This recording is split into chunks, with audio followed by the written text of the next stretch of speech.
Les mots sont partout. Dans nos bouches, dans nos oreilles, dans nos cœurs, dans nos yeux. Ce sont eux qui nous touchent, nous émerveillent, nous font peur, nous rendent heureux.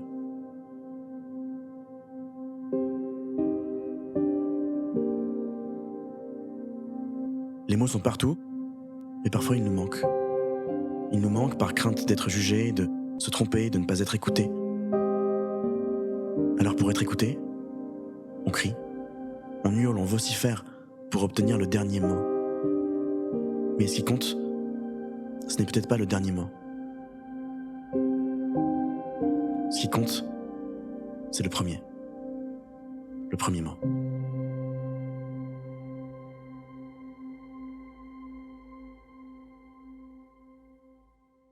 Il y a une expression de la langue française que j'aime beaucoup, qui est celle de trouver ses mots.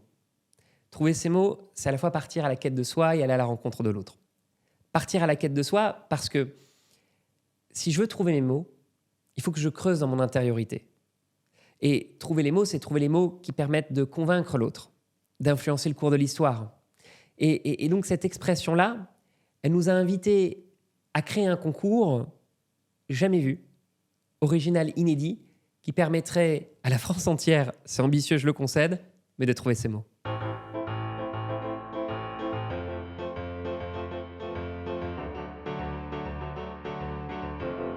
On nous apprend à disserter à l'école.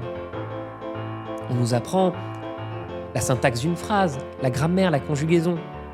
Mais qui nous apprend à capter l'attention? Qui nous apprend à défendre une opinion, un point de vue, une conviction? Personne.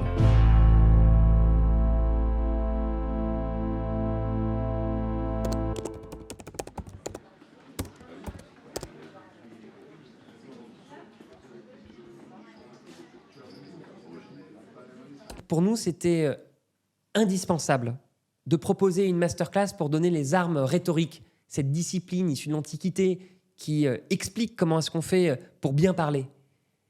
Et on souhaitait que chacune et chacun parte avec les mêmes chances de départ. Alors on ne peut pas corriger des injustices qui sont cumulées sur des décennies dans une vie ou sur des siècles pour une société, mais à notre échelle, on voulait se dire qu'on partageait des conseils pour que chacune et chacun se dise « Au Prix National Cyrano, j'ai ma chance ».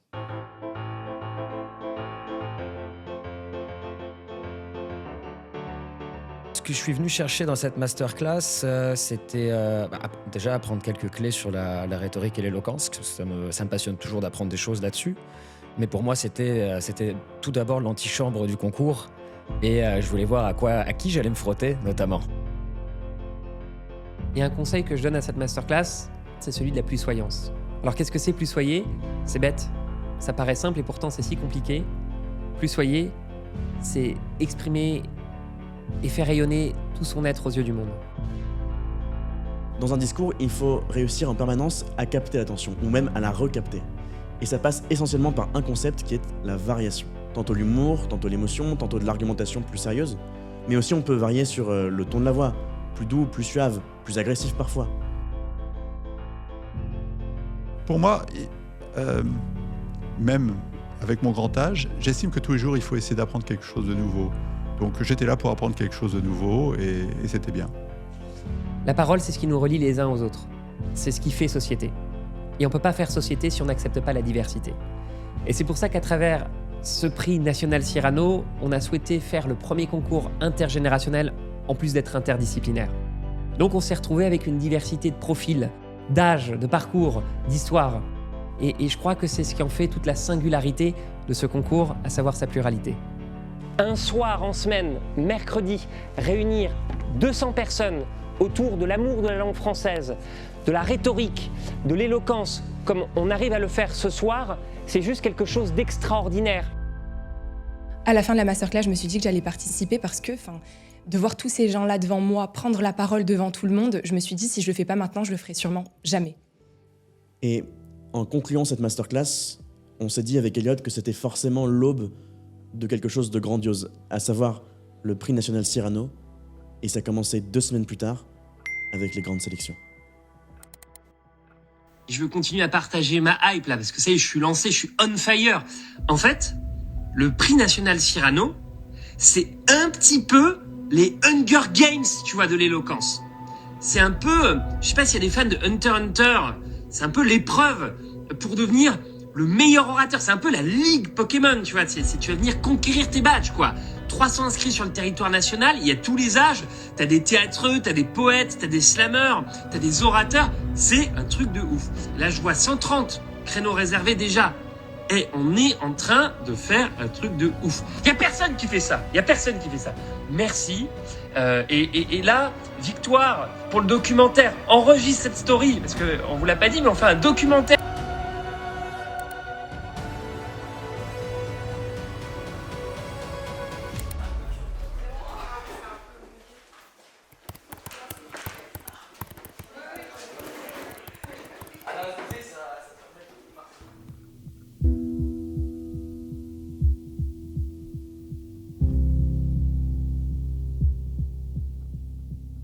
Au moment des sélections, je me sens stressé et en même temps excité par la perspective de ce que peut potentiellement m'apporter ce concours si ça se passe bien.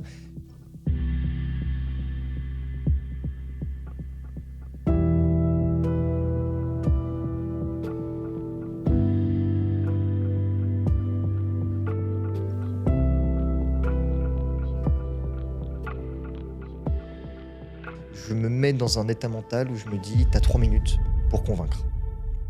Les sélections, c'est un moment qui est assez impressionnant. On a vu 300 candidats sur 3 jours et chacune avait 3 minutes pour nous convaincre. Le groupe 16, allez-y, entrez les mains au micro, vous êtes les bienvenus. Et 3 minutes, eh ben c'est court.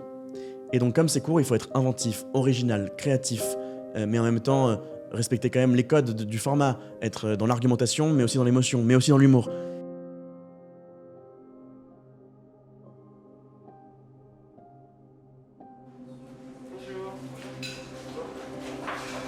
Bonjour.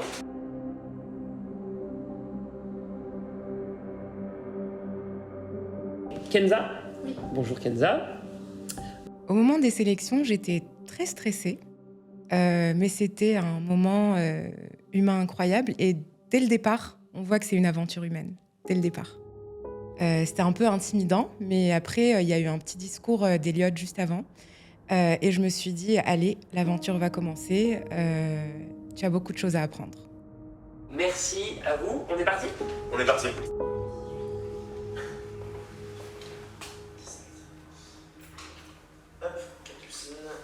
Un discours est gagnant quand il est une rencontre. Quand il donne à voir sur soi, qu'il est une fenêtre sur son intériorité ou sur le monde, qu'il donne un peu à voir de ses convictions. Jeudi 4 décembre 2014, 15h55, la sonnerie de la fin des cours retentit. Je pense que cette première prise de parole, elle donne beaucoup à voir de moi. C'était un pari osé de ma part, un challenge que je me suis lancé d'aborder certains sujets. Je suis normalement quelqu'un qui a un peu du mal à s'exprimer, à parler de certains sujets. J'essaye de pas trop regarder les gens qui sont autour de moi, la manière dont ils vont capter ce que je dis, etc. Parce que c'est tellement personnel que finalement, sur le moment, je me demande presque pourquoi j'ai fait ce choix-là. Et moi, Mélanine, a-t-on le droit à la bêtise, à la négative ? Donc, je rappelle, ici c'est liberté. Non, on n'a pas le droit à la bêtise. C'est quand tu veux.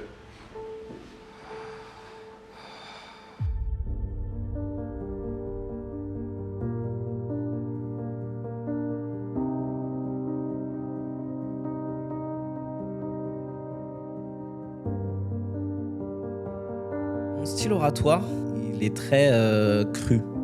J'essaye pas de romancer ce que je pense. J'écris à vraiment ce qui me passe par la tête.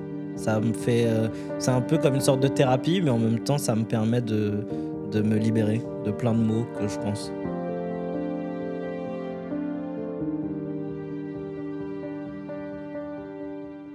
Aux grandes sélections, avec Pierre, on a 2 rôles.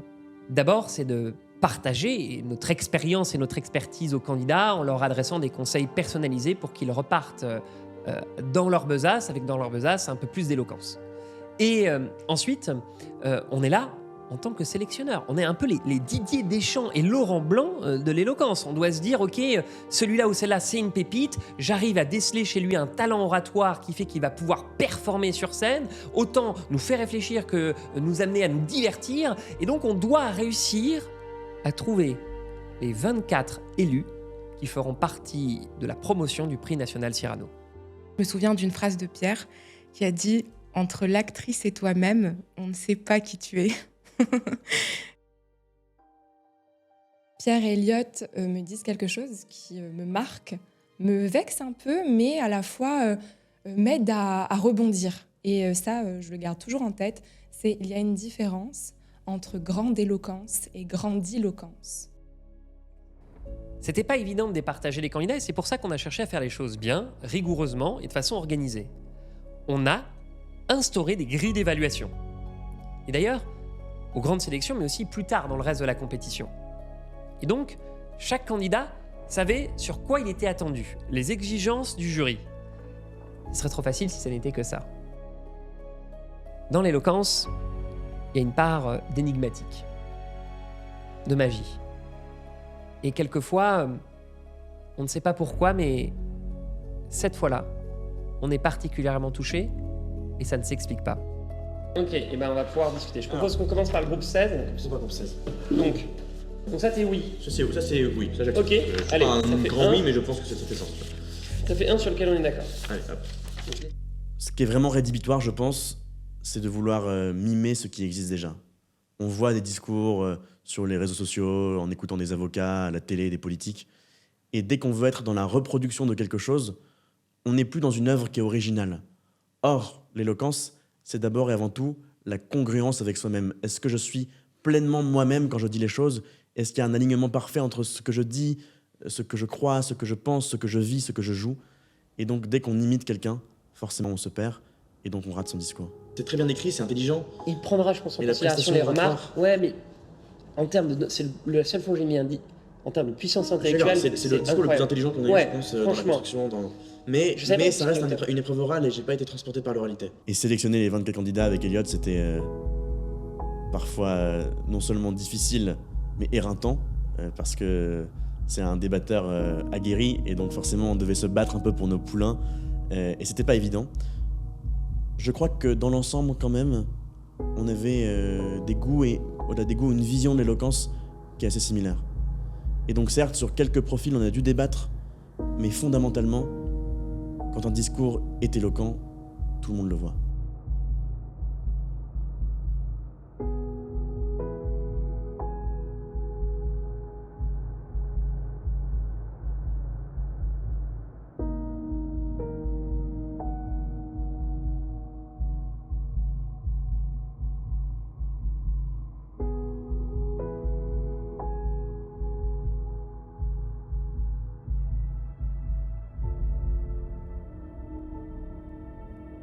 Deuxième journée d'audition du prix national Cyrano. Pierre refuse de se montrer parce qu'il estime que sa barbe de 3 jours l'empêche de prouver qu'il est un BG, même malgré cette petite négligence. Ce que je voulais juste vous montrer, c'est le classeur avec les mains de Pierre Faury. Les mains et beaucoup de feuilles, Ça, ce sont toutes les grilles d'évaluation. Et sur ces grilles d'évaluation, ça correspond à chacun des groupes. Les résultats seront bientôt communiqués. Elliot et Pierre disaient qu'il fallait qu'il y ait une partie de soi qui soit dévoilée. C'est important de montrer qui on est à travers un discours. Il y a du beau dans le lait car, comme le disait Kant, une grande œuvre est une belle représentation et non pas la représentation d'une chose belle. Y a-t-il du beau dans le lait ? J'ai beaucoup aimé le sujet. La première fois que je l'ai vu, je me suis dit ok, il y a plein de choses à faire, il y a plein d'idées qui me sont venues en tête. C'est d'ailleurs ce que l'on essaye de faire ici même. Et c'est déjà ce que fit Baudelaire, faisant fi des usages, lorsqu'il décrivit poétiquement une charogne. Je m'inscris toujours pour gagner. Je m'inscris toujours pour gagner parce que je sais que je peux perdre et qu'il y a beaucoup de monde qui perd dans des concours d'éloquence, notamment quand il y a 300 personnes qui s'inscrivent. Mais je m'inscris toujours pour gagner et pour aller le plus loin possible. Thierry de Grandrue, sur le sujet « La loi de la jungle est-elle la plus juste ?» Alors, on était une vingtaine à passer à peu près dans le... Voilà, donc j'ai vu mes concurrents. Il y avait du talent. cette loi où les méchants mangeraient les gentils, sans compassion ni empathie. Il y a toujours cette frustration parce que voilà, il faut renoncer à la perfection quand on parle, parce que tout n'est pas parfaitement calé exactement comme on voudrait. Et je me souviens d'un mot de mon père qui s'y connaissait en éloquence, c'était même pratiquement sa profession. Et il disait anxieux de plaider, heureux de plaider et malheureux d'avoir plaidé. Et voilà, donc je suis toujours dans ce momentum-là, et anxieux avant, heureux pendant, et puis après, oh zut.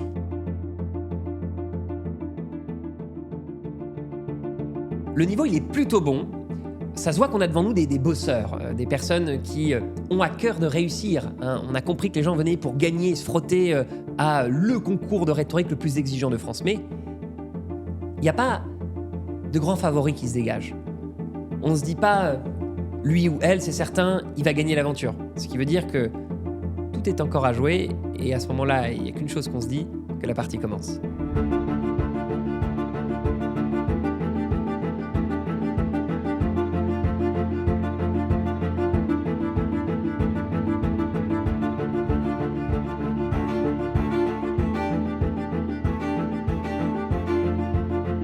Et je crois que c'est ça qui fait qu'un discours est gagnant, c'est quand il parle autant à la tête qu'au cœur, qu'aux tripes. C'est le fameux triptyque docere, placere, movere, plaire, instruire, émouvoir. Si le discours arrive à avoir ce tiercé gagnant, alors il l'est.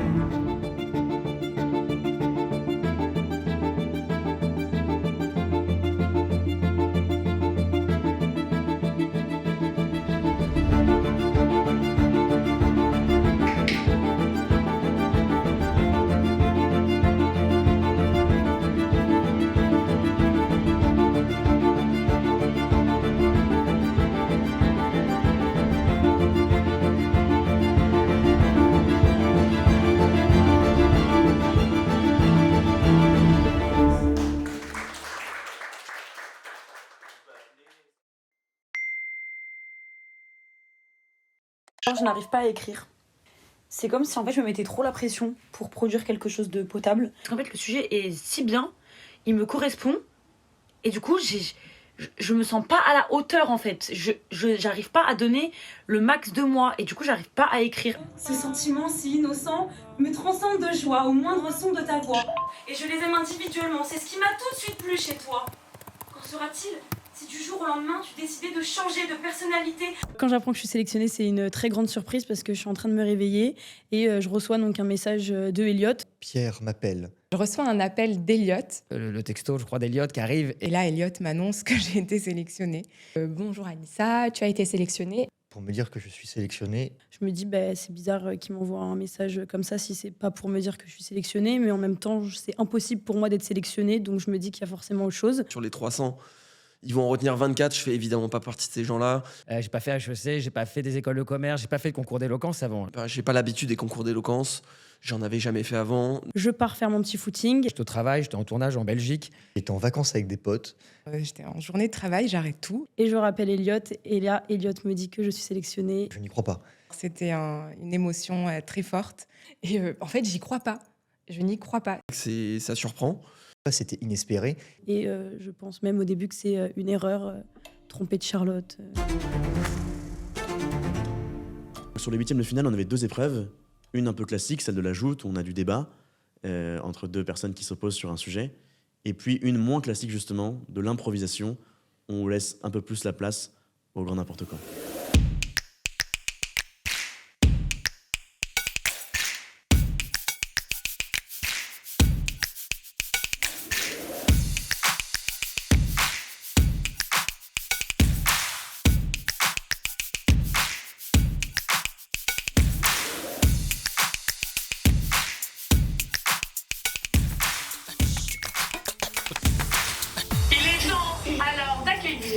Le premier candidat. Et changer le monde commence par se changer soi-même. S'il vous plaît, jingle et applaudissements. Avec Pierre, désormais, on endosse 3 casquettes. On est juré, coach et producteur. Juré, parce qu'on doit départager celles et ceux dont on estime qu'ils vont pouvoir continuer à assurer dans la suite des épreuves du prix Cyrano. On est coach parce qu'à la fin, on les prend, on les secoue, on leur dit ce qui a très bien fonctionné et ce qui peut être encore amélioré. Et producteur, parce qu'on doit divertir, on doit proposer un show. Et donc, on aime bien avec Pierre jouer les tortionnaires en commençant à réfléchir aux sujets qui peuvent venir un petit peu titiller les candidats ou créer des affrontements qui vont être épiques. Et je dois dire que parfois on a pris un malin plaisir.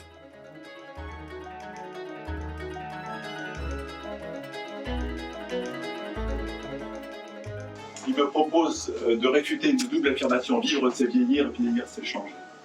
Appréhender la plus jeune du concours. D'abord, j'ai bien compris que le hasard n'avait rien à faire dans cette histoire et que c'était une petite sournoiserie de l'équipe organisatrice. Mais bon, voilà, je m'en suis accommodé. Et ça a été formidable, en fait. Abigail, elle est tout ce que je ne suis pas.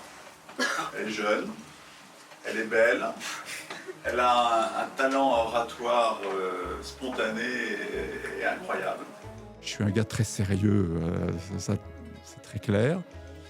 Mais bon, je m'autorise de plus en plus un petit peu d'humour, un petit peu de lâcher prise dans les prises de parole. Et l'expérience montre que c'est bien apprécié. Il a quand même beaucoup sauté, je crois que... Je ne vois pas comment, en vertu de quoi, je pourrais essayer d'objecter à ce qu'elle a dit. Enfin, à la façon dont elle m'a traité, je suis un petit peu plus libéré pour lui.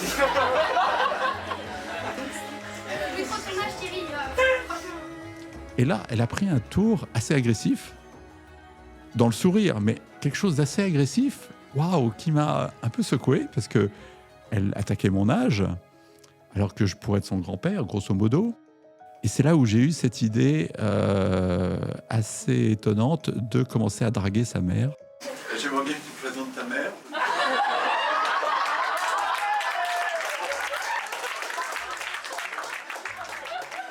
Ce que je retiens de ces huitièmes, c'est qu'on a certains candidats qui se montrent très pugnaces, qui, lors des différentes joutes, vont vraiment chercher à s'accrocher les uns avec les autres.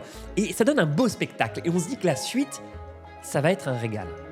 Dire que tout homme rêve d'être Dieu, c'est dire que tout homme rêve de s'accomplir. Dire que tout homme rêve d'être Dieu, au fond, c'est dire que tout homme rêve d'être homme. Je rêve, moi, de trouver grâce à vos dieux et de passer encore un peu de temps avec vous avant de vous dire « Ah, Dieu ».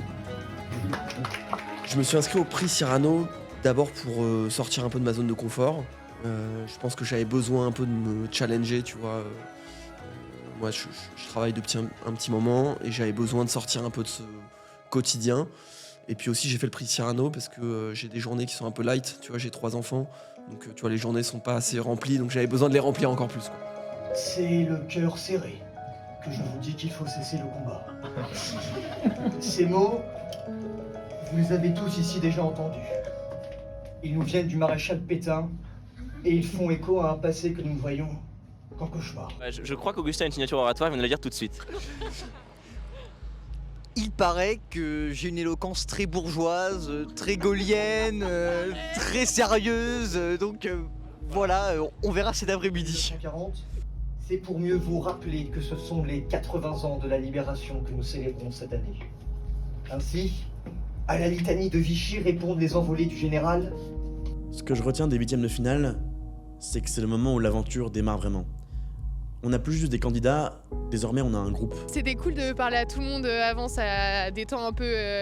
Enfin, on voit que tout le monde est stressé, que tout le monde est sympa aussi, donc c'est assez cool. Et oui, je trouve que c'est quand même stressant, mais enfin, c'est un peu de l'adrénaline, quoi, donc c'est un bon stress. Moi, ma première phrase, c'est j'ai matché avec l'homme de mes rêves.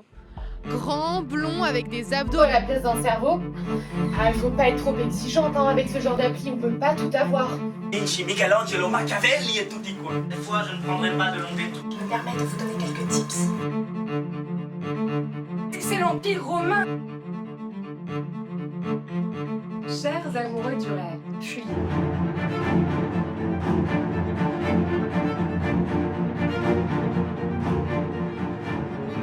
Ce sont les chants des esclaves. Je regarde la caméra. Chers et redoutables passants, Au risque de vous frustrer, je me suis fait à l'idée de ne rien bâtir en cette soirée ici précise. Sans regard. C'est terrifiant aussi. Nous irons nous aimer sur une étoile, sur un oreiller, dans un avion, sur le fond d'un bateau. On va s'aimer à se brûler la peau, à s'envoler toujours plus haut. Là où l'amour est beau. Partout tant que nos âmes s'aiment de mille manières, tant que l'on a encore la folie d'oser, tant que l'on ne s'affiche pas la routine d'une Charlotte ou d'une grand-mère, tant que nous sommes vivants, tant que nous sommes sur terre, tant que nous vivrons sans nous limiter, car, chers mortels, l'amour est bien plus qu'un plat. L'amour est un banquet. En fait, je me suis rendu compte que l'éloquence, c'était pas forcément dire les choses de façon compliquée, de façon hyper superficielle, non. La grande éloquence, c'était de savoir dire les choses simplement, de façon efficace, et de réussir à toucher les cœurs des autres. Maintenant que le duel oratoire est terminé, c'est l'heure de la minute créative. Jingle. Un sujet loufoque tiré au sort et 1 minute pour en parler. Si les tours des dents, est-ce qu'elles mordent? Faut-il un 6e sens pour aller au 7e ciel? Est-ce une victoire de gagner aux échecs? Désolé, Gaël. Jingle, bon courage. Plus on est de fous, moins on mange de riz. On se fait rouler dans la farine et tout en dur à cuire. Jingle. D'abord, j'aimerais faire 1 minute de silence, s'il vous plaît.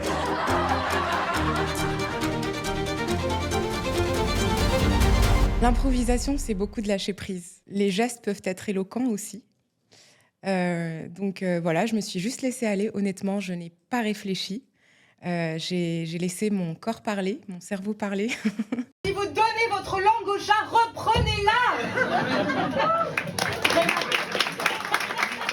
L'impro se passe pas extrêmement bien. J'aime pas forcément ne pas travailler mes réponses, ne pas travailler les choses. Je préfère que tout soit contrôlé et tout soit bien organisé. Donc un peu dur, mais encore une fois, un challenge. Le jury part délibérer, mais vous avez votre rôle à jouer. Je vais nommer d'abord les 5 qui ont été sélectionnés par le jury. David, Augustin, Capucine, Tommy, Corentin, Charlotte, Anissa, Eva, Thierry, Abigail. Nous avions Mohamed Amin, nous avions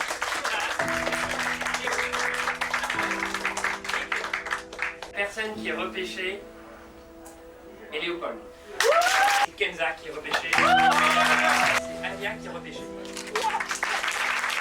Merci de votre présence et peut-être qu'on se retrouve au quart de finale pour la suite de l'aventure. Merci à vous. Incroyable.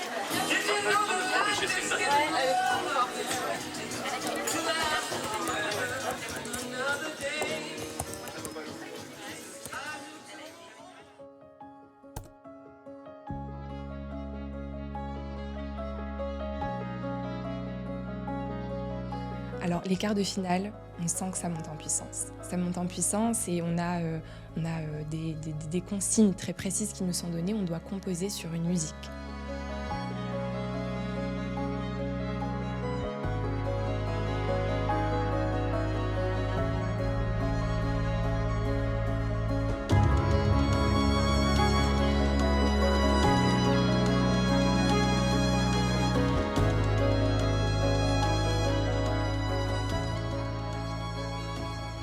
L'épreuve musicale, je suis stressée parce que chaque mot doit être minutieusement posé à la fin de chaque partie de la musique.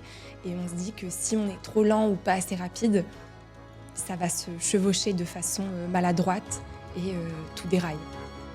Ils étaient 300 au départ. Ils ne sont plus que 18. Alors, pour ce concours, le plus innovant, le plus complet et le plus exigeant jamais créé, mesdames, messieurs, j'ai une question. Est-ce que vous êtes prêts? Oui! Est-ce que vous êtes prêts? Oui! Le discours musical, c'est simple.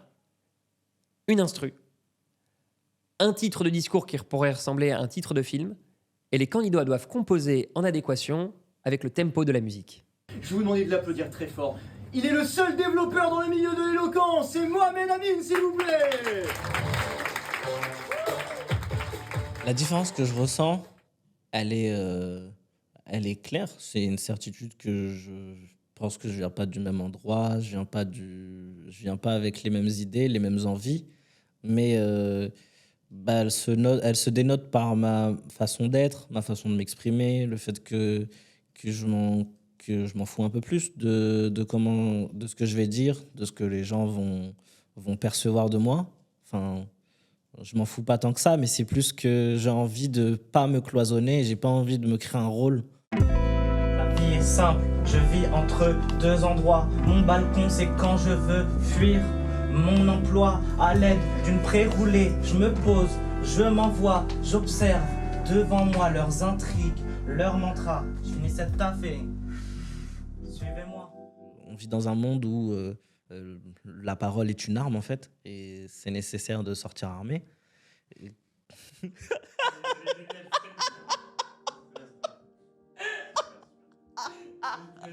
Moi, quand je l'ai dit, je vais voir le forceur.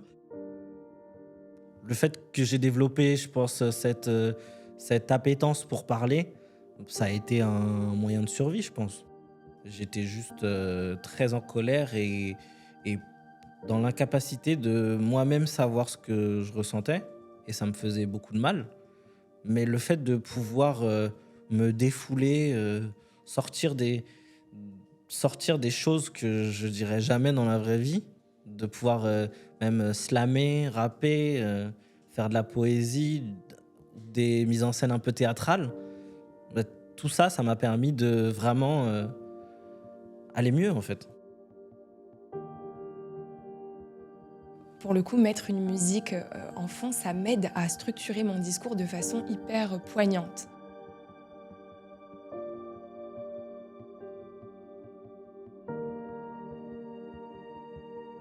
Et j'ai par ailleurs l'habitude d'écrire en même temps que j'écoute de la musique. Donc là, c'est juste génial. Je suis juste trop contente. Il y a un élément qui pourrait sembler injuste, c'est que dans ce concours, on a des profils tellement différents que forcément, il y en a qui ont une expérience de vie ou même une expérience de scène qui est plus importante que d'autres. Mais ce qui est beau dans l'éloquence, c'est que fondamentalement, on peut venir de n'importe où et avoir quelque chose de beau, de grand, de fort à dire. Et ça, on l'a vu, on avait des candidats de 16, 18 ans qui certes étaient jeunes, mais pouvaient vraiment donner des leçons de vie à tout un public. C'est le Benjamin de nos candidats de ce soir. Il va nous parler de l'audace d'une journée. Je vous demande d'applaudir Augustin, s'il vous plaît. L'audace de ce discours, c'est d'avoir appliqué les conseils que Pierre et Elliott m'avaient donnés, à savoir me détacher de mon côté rêche, de mon côté un peu guindé, de mon côté très parisien, très bourgeois, très normé, et d'oser faire quelque chose de plus drôle, de moins sérieux et de plus léger.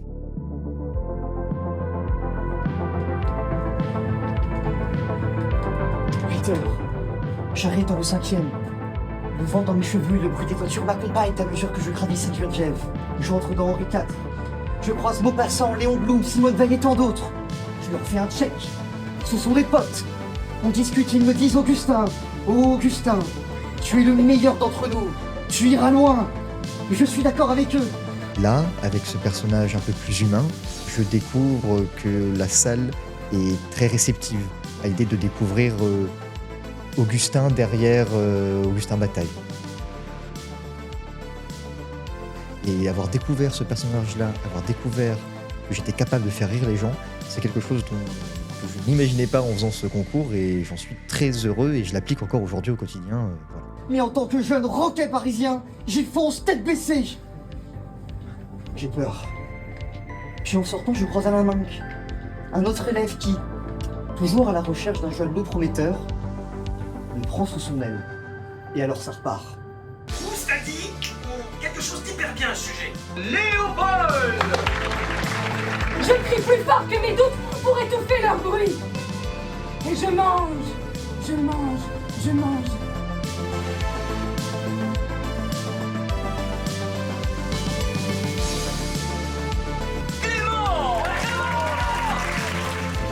J'ai senti une flamme jaillir en moi quand il a enlacé la forme de mon poignet.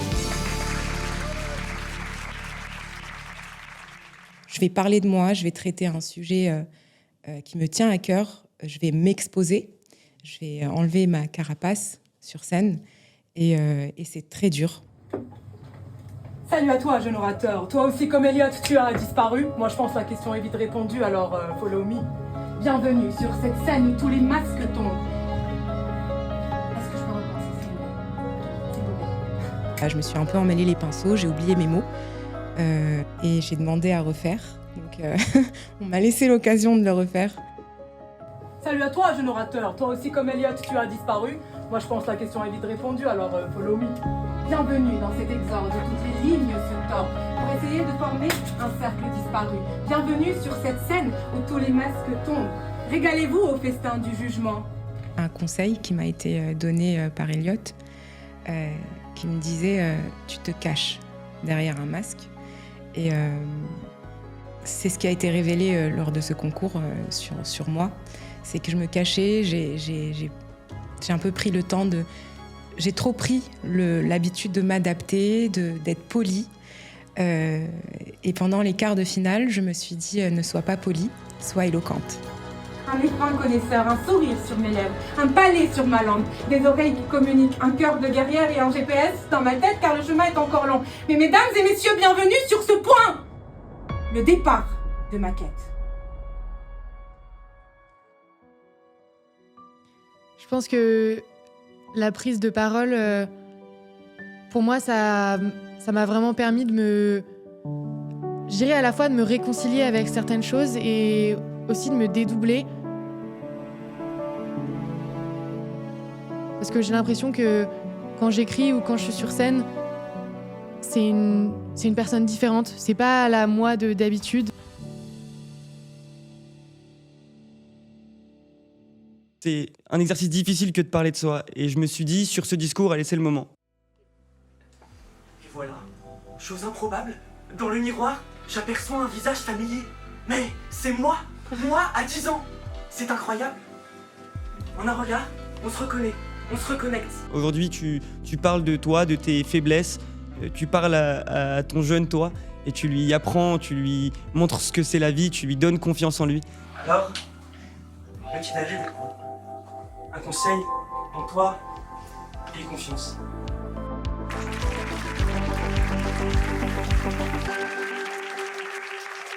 Qui a changé le cours de l'histoire. Vive la République, vive la nation. Partenaire particulier, je deviendrai bloqué, pas trop timide. Cardiaque, je veux battre du pied.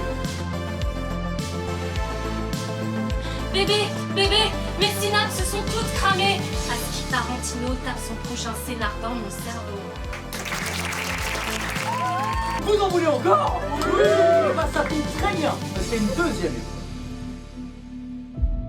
Je suis tellement stressée à l'idée de devoir improviser quelque chose devant tout le monde. On se dit, est-ce que je vais réussir à être pertinente? Est-ce que je vais avoir assez d'imagination? Est-ce que je vais réussir à faire abstraction de tout le stress que j'ai en moi? On essaye de faire un discours sur l'objet en essayant de le sublimer et d'en montrer toute l'éloquence.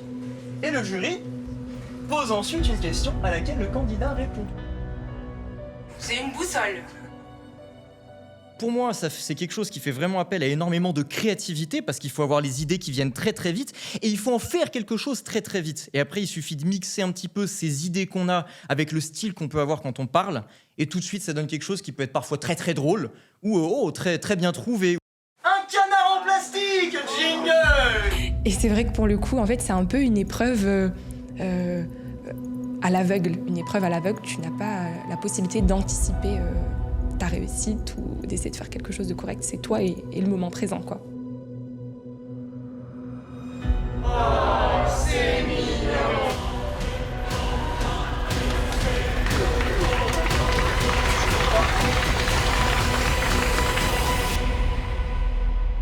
Dans un concours d'éloquence, c'est le niveau le plus haut que j'ai jamais vu.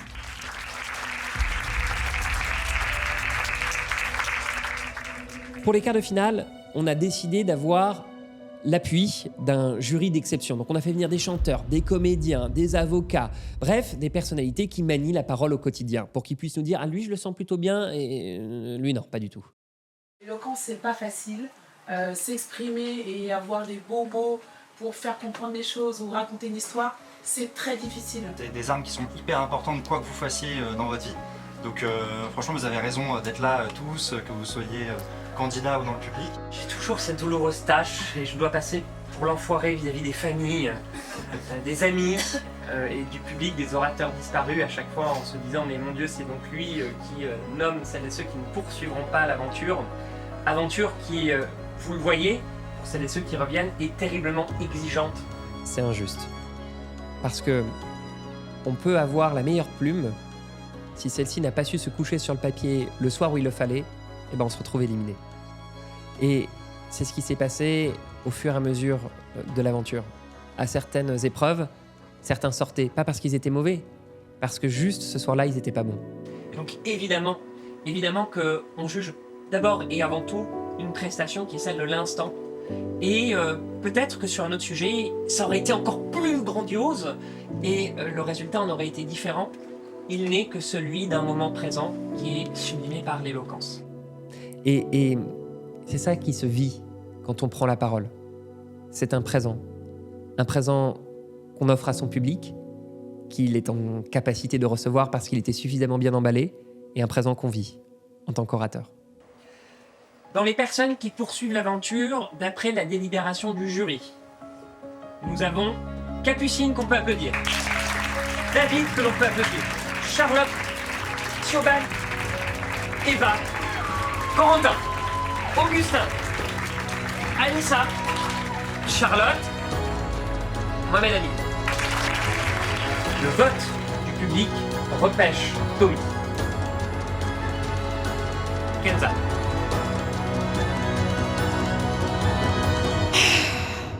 Et encore une fois, je continue.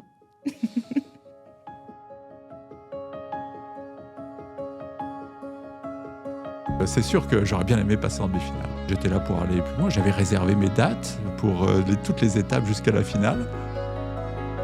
Comme disent les Américains, Monday morning quarterbacking, c'est-à-dire qu'on peut toujours refaire l'histoire. Bon, voilà. Mais c'est sûr que j'aurais bien aimé passer en demi-finale.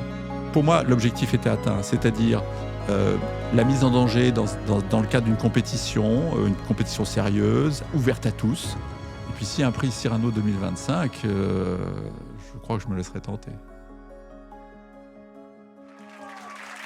Vous pouvez venir voir les demi-finales qui vont être dantesques. Mais quand je dis dantesques, littéralement dantesques. Pourquoi ?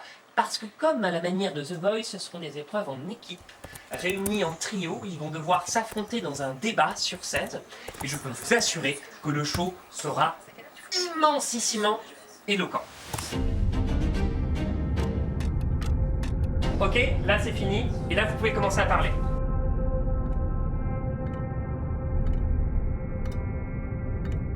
Je vais le chuchoter.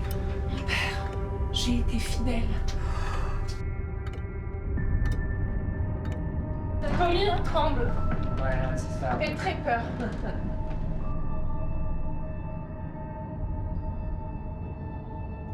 La demi-finale, il y avait une tension dans l'air. On pouvait presque la toucher.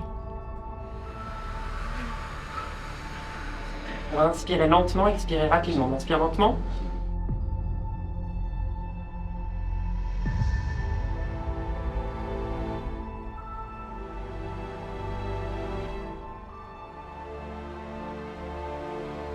Moi j'aimais beaucoup les moments dans les coulisses avant, où on avait toujours un peu les pétoches, mais là il y a beaucoup plus de monde, ça commence à devenir beaucoup plus sérieux.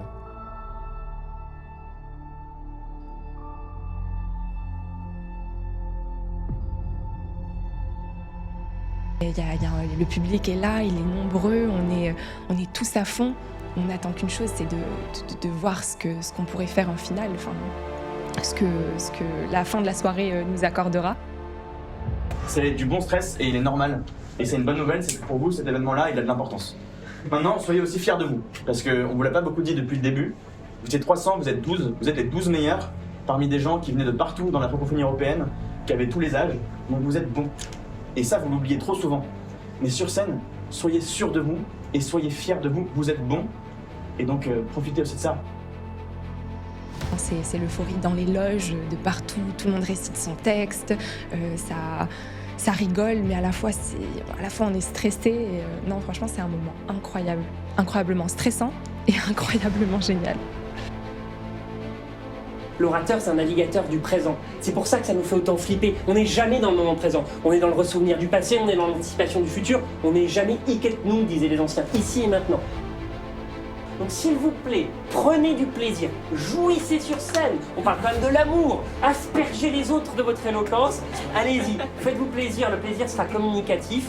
Vous êtes déjà très méritant d'être là et vous allez nous faire kiffer. Donc vous kiffez aussi, s'il vous plaît. C'est important.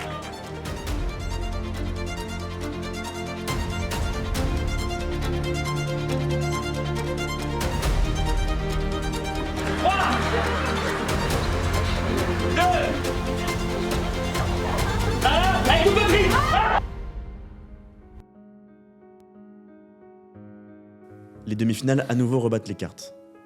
Parce qu'on va travailler en équipe, donc on a 4 équipes de 3, et c'est beaucoup plus difficile. Il faut réussir à composer avec les qualités, mais aussi et surtout les défauts de chacun, de chacune. Et c'est pas évident. Il y a 3 cerveaux qui vont travailler, il y a 6 mains qui vont écrire, il y a 3 cœurs qui vont vibrer. Et la question, c'est comment on arrive à les faire vibrer à la même fréquence, ensemble. Et on s'est dit, tiens, ça serait intéressant dans ces épreuves en équipe de mélanger des profils qui, naturellement, intuitivement, ne seraient pas allés les uns vers les autres. Et je pense que si les discours ont été aussi réussis, c'est parce qu'il y a des choses que seul on ne peut pas accomplir, mais qu'en équipe, on arrive à conjuguer. Mon père, j'ai péché. J'ai trahi ma nature. Ce péché, je ne peux l'avouer. J'ai trahi mes pieuses passions, mes lèvres ne peuvent le prononcer. J'ai trahi l'amour et sa sainte liberté. C'est tout un travail de répartition du temps de parole et à la fois de transition pour passer d'un passage à un autre. Femme résignée. À ton mari, tu te soumettras. Peut-être un jour, tu obtiendras de la tendresse, un baiser, une caresse. Soldat, c'est en héros que tu sacrifieras ta libido. C'était difficile de coordonner un peu tout ça, même si on a mis nos idées à plat ensemble, parce que justement, il y avait tous ces impératifs et tout le monde avait envie d'apporter quelque chose, je pense, à l'écriture de ce discours, certains plus que d'autres. Me voyez dans Roberto Benigni au Festival de Cannes. Mesdames et messieurs, mon cœur est époustouflante. J'ai pas les mots pour vous donner tout mon amour. Mon équipe, j'en suis super fier. Je pense que j'aurais pas pu rêver d'un meilleur trinôme. Je pense qu'on s'est vachement amusé à le faire. Et au final, je pense que ça transparaît auprès du public et qu'on a pris beaucoup de plaisir. Qui d'aujourd'hui sont les trompeurs de demain. Ou encore, l'avenir appartient à celui qui trompe le plus tôt. Alors, cher cocu, au nom du Pierre, d'Eliott, de Cyrano et de son prix, Amen. Nous allons maintenant accueillir notre deuxième trio. Tommy, Mohamed Amin et Charlotte, elle, s'il vous plaît, un peu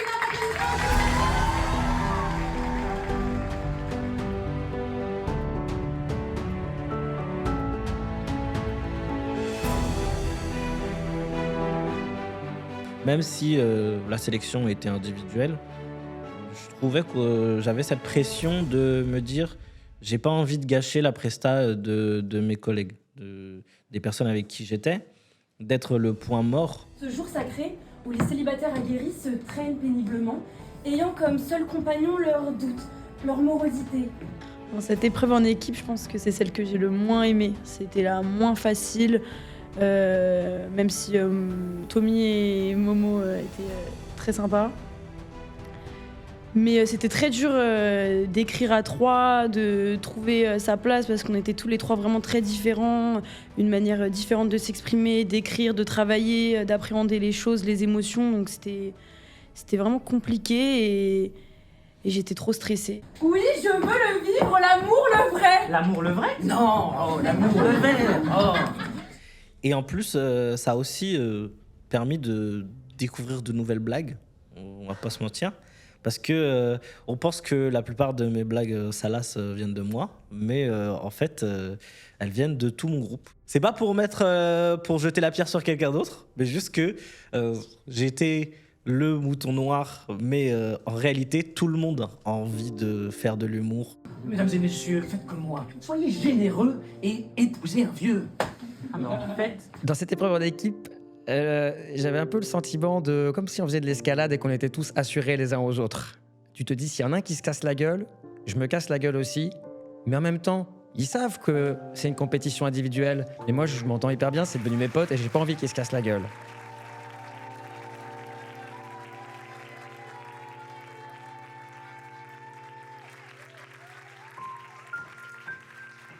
Pour moi, l'éloquence, c'est pas quelque chose qui me caractérise, puisque de base, je suis une ancienne grosse dyslexique.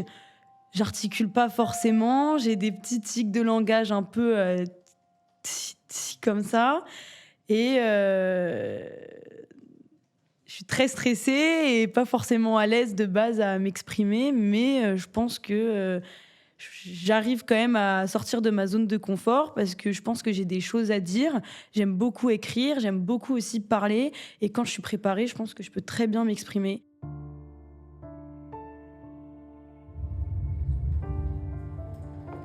À tous mes ex qui ont eu l'immense privilège de croiser ma route, merci à Lucas Meyer, rencontré un 14 février sur le pavé pluvieux de mon chagrin amoureux, alors que Kylian, emporté par la symbolique du calendrier, avait choisi ce jour-là pour me plaquer.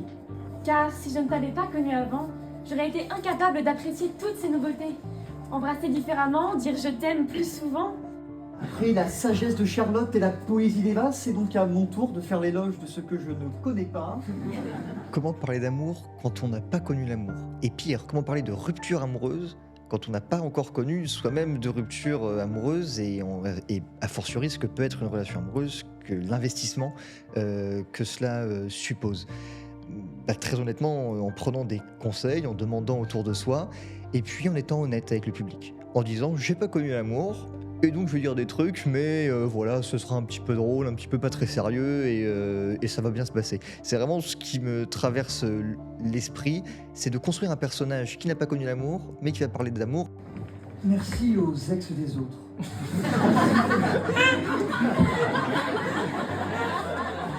Je ne me prends plus au sérieux quand je fais ce genre de choses, et comme je ne me prends plus au sérieux, ça devient intéressant. On fait rire les gens, tout le monde passe un bon moment, et ça me réussit également à moi.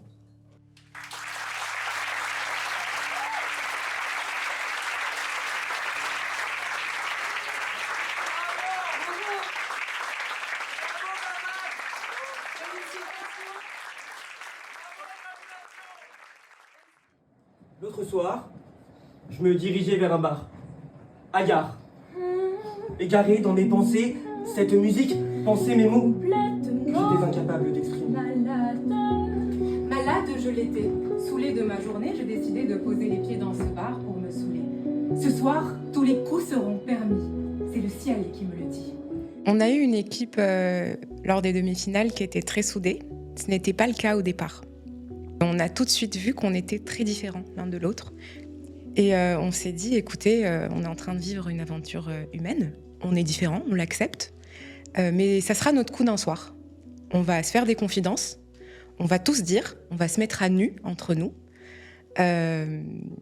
Et après, on se reverra plus jamais, peut-être.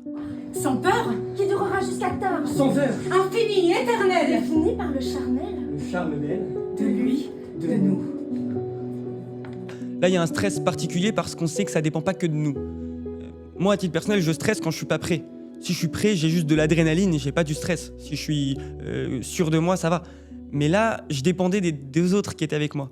Les relations humaines patinent lorsqu'elles pâtissent du fait de ne pas trouver le point d'équilibre. C'est toujours soit trop peu. Il y avait des personnes dans l'équipe qui voulaient absolument gagner. Et donc, j'ai dû prendre aussi cet état d'esprit lors du discours à 3, parce que c'était important. C'était une équipe, il ne s'agissait plus que d'une personne, mais de 3 personnes. J'ouvre grand la bouche, Tu avales les mots. Je suis sapiosexuelle. Dans ce bar, après quelques verres, Mes cheveux se sentaient observés, alors je me suis retournée. On se connaissait pas vraiment, et donc il a fallu rapidement apprendre à se connaître, apprendre les qualités, les défauts de chacun, apprendre aussi la manière d'écrire, de travailler des uns des autres. Et quand je serai vieille, mes courbes affaissées et mon cœur tout ridé, Pour pouvoir s'unir et écrire à six mains. Et ça a été un vrai enjeu. Et il s'est passé quelque chose d'assez fort dans mon groupe avec Kenza et Siobhan, c'est qu'on s'est dit des choses très personnelles, très vite. On a appris vraiment à se dévoiler nos faiblesses pour pouvoir écrire un texte qui allait nous ressembler à tous les trois. Ainsi, je me rends compte dès la deuxième rencontre que le chasseur en moi se retrouve sensible.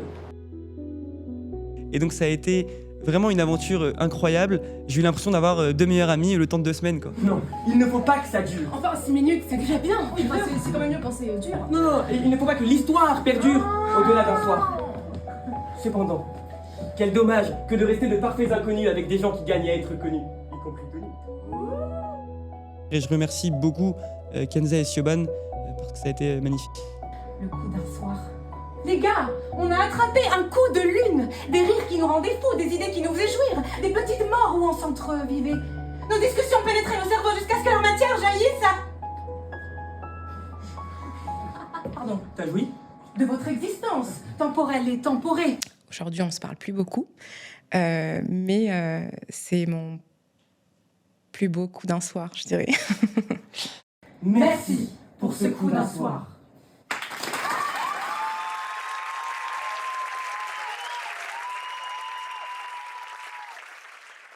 Dans un concours d'éloquence, c'est chacun est dans son couloir de nage et on ne se soucie pas des autres.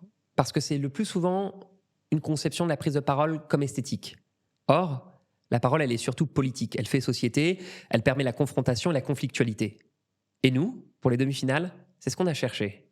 On a proposé une épreuve en débat qui vise une confrontation où les uns et les autres se répondaient, s'invectivaient, s'affrontaient.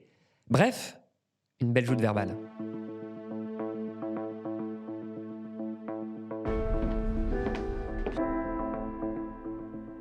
Je choisis ta pêche pour siroter tes abricots. C'était important pour moi de, pendant le débat, un peu me lâcher et montrer que de base je suis quand même quelqu'un d'assez impulsif dans mes paroles, qui a un peu la niaque. Tu les décris comme des animaux. Bientôt, on va voir passer des grandes pancartes. Recherche polyamoureux en cavale, 1 000 € pour celui qui les ramènera vivants aux eaux de Beauval.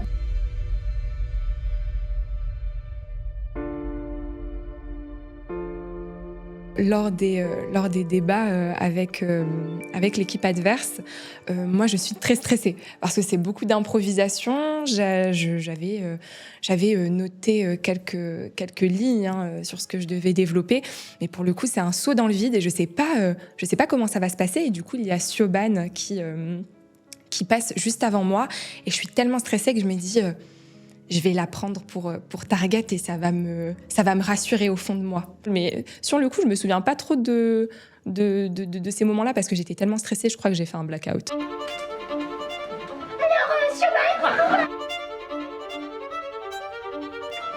Siobhan. Le polyamour ouvre des portes, mais vous allez être bien déçus quand vous allez vous les prendre en pleine gueule. David, tu vas t'habiller comme pour assister à ton propre mariage. Aujourd'hui, on assiste plutôt à un enterrement.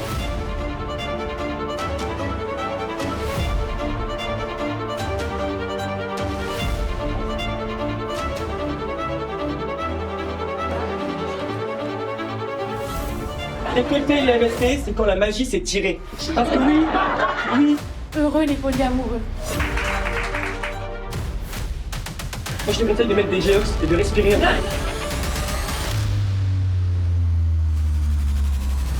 Au demi-finale, je me suis pris une claque. Et une claque qui m'a vraiment ému. Parce que on a été exigeant, difficile dans nos retours, dans les conseils qu'on leur partageait. Et là, je me suis dit à ce moment que j'aurais pas pu faire mieux qu'eux. Et déjà, ça m'a ramené à de l'humilité, ce qui est bien, parce que souvent, dans l'éloquence, on a des gros égos. Et j'avais juste de la fierté. Vraiment de la fierté de me dire « Ah, les salauds, ils ont réussi. » Plus qu'on ne l'espérait. Certes, quand un discours est éloquent, ça se voit. Mais quand 12 discours sont éloquents, ça se voit aussi. Et trancher entre des éloquences, souvent c'est un sujet de sensibilité personnelle. Et quand dans un jury on a des gens qui viennent du monde du théâtre et d'autres de la musique, du rap et d'autres des concours d'éloquence, disons, plus classiques, forcément il y a du conflit. Et donc, les candidats ont débattu, ensuite c'est au jury de débattre. Et le choix est toujours un choix subjectif, mais en l'occurrence, je pense que c'était le bon choix. À tous vos mots, et vous avez mis beaucoup de baume à nos cœurs, donc merci pour ce très beau moment et de nous avoir reçus. Le niveau est très élevé, tu es obligé d'être intransigeant, et certains se détachaient tout de suite du lot de par, je pense, la plume, inévitablement. Il y en a qui avaient une recherche, on avait des assonances dans tous les sens, des jeux de mots, de l'intelligence en fait au sens large, tu vois, une vraie forme de créativité. Et après, la capacité à l'incarner, parce que malheureusement, certains avaient des textes très bons, mais réussissaient pas forcément. D'autres aussi avaient la problématique du monothème, c'est-à-dire qu'ils réussissaient pas à sortir de leurs univers, ce qui était évidemment somme toute très respectable, mais forcément en comparatif avec d'autres candidats plus variés qui avaient la capacité d'être pluriels, je pense que ça faisait la différence sur ce genre de détails, quoi. C'est jamais une partie de plaisir. Parce qu'on sait que certains auraient aimé aller plus loin, qu'ils avaient encore des choses à montrer, quelquefois à se prouver. Et donc, c'est douloureux pour nous de les voir s'empêcher ce moment-là qu'ils auraient pu partager avec un public. Mais il faut faire des choix, et choisir, c'est renoncer.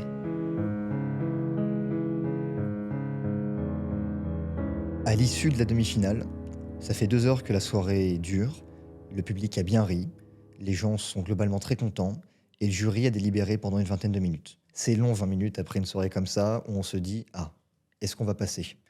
On est alignés en randonnion 12 sur la scène. On sent tous, puisque l'atmosphère est pesante, notre cœur battre sur nos tempes. Le premier nom est appelé. David, allez!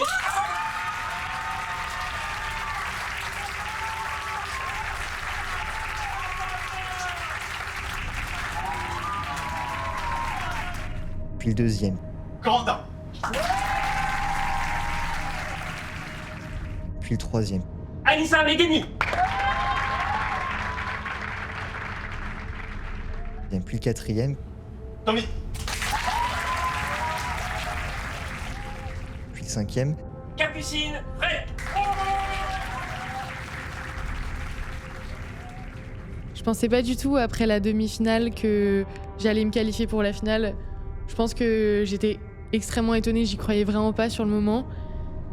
J'étais un peu déçue de ma performance, surtout au débat, parce que c'est un exercice que je trouve très difficile. Et vraiment, sur le moment, je me dis juste, c'est incroyable, qu'est-ce qui se passe? Et je fais un gros câlin à Anissa. Et toujours pas le mien. Parce que dans ma tête, je me dis, et le mien, quand est-ce qu'il arrive? Augustin! Et là, je sens immédiatement un grand sentiment de délivrance et de joie à l'idée de continuer l'aventure, et c'est quelque chose que je ne pouvais pas imaginer. Le fait de ne pas être sélectionné, ça a été en même temps un déchirement, mais en même temps assez libérateur. Très content pour Tommy, qui a continué l'aventure. Très content de mon parcours, mais surtout, je suis vraiment heureux d'avoir fait la dernière épreuve que j'ai faite, celle en équipe, qui était pour moi, je pense, une des plus drôles à pratiquer. Mais ce qui m'a fait le plus mal, c'est pas la défaite, c'est la fin de ce concours. Et je l'ai réalisé à ce moment-là, sur scène, quand j'ai su que j'allais quitter l'aventure. Et je me suis dit, bah voilà, c'est la fin, il n'y a plus de concours Cyrano. Et c'est marrant parce qu'on prend l'habitude d'être dans une aventure extrêmement humaine, émotionnelle. Enfin, c'est tellement poignant, puissant, que quand on quitte cette aventure, il y a un moment où on prend un recul et on se dit « Waouh, mais qu'est-ce que je viens de vivre? C'est dingue !»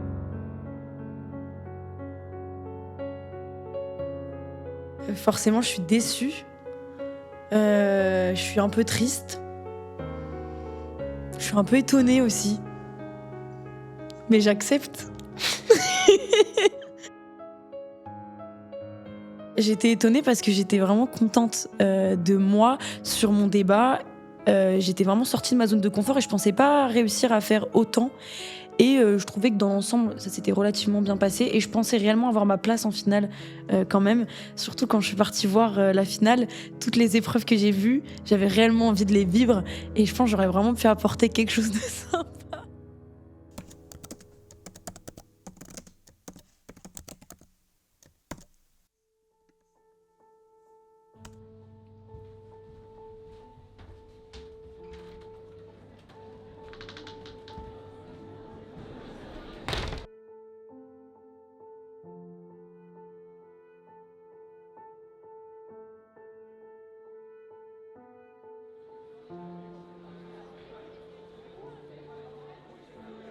Ce qui me fait peur dans cette finale, c'est de ne pas être à la hauteur et de décevoir forcément un public qui est venu en nombre. Tu vois, tu te dis, en fait, il y a 300 personnes qui sont venues, qu'il faut vraiment assurer. J'ai un côté un peu hypersensible et je sais que si je commence à pleurer, c'est fini. J'arrête de parler et je peux dire au revoir au prix Cyrano. La frontière est très fine entre un feu sacré et un feu destructeur. Et l'envie de gagner, ça a été à la fois un moteur qui m'a amené à postuler et arriver jusque-là, mais à la fois ça peut ronger de l'intérieur et nous faire passer à côté de très belles expériences. Comme je manque un petit peu de préparation, j'ai peur de perdre mes moyens.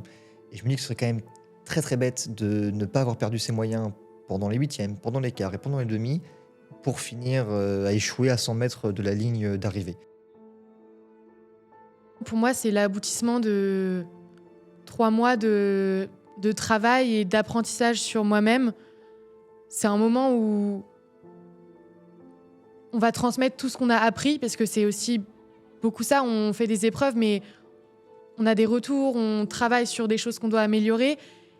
Et là, finalement, c'était un peu le coup de grâce où on devait tout montrer.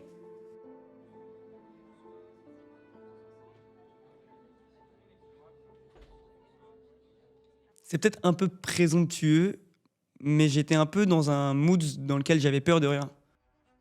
La seule chose qui pouvait me faire peur, c'était moi-même, à la limite, parce que ça peut arriver de se louper, de bégayer, de rater, etc. Mais c'est pour ça que je me suis préparé comme jamais, parce que je voulais avoir peur de rien et arriver en étant sûr de moi.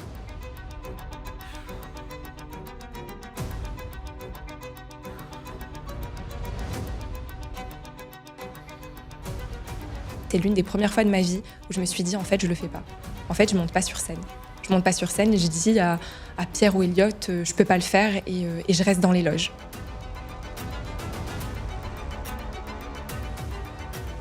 On est dans le doute à ce moment-là.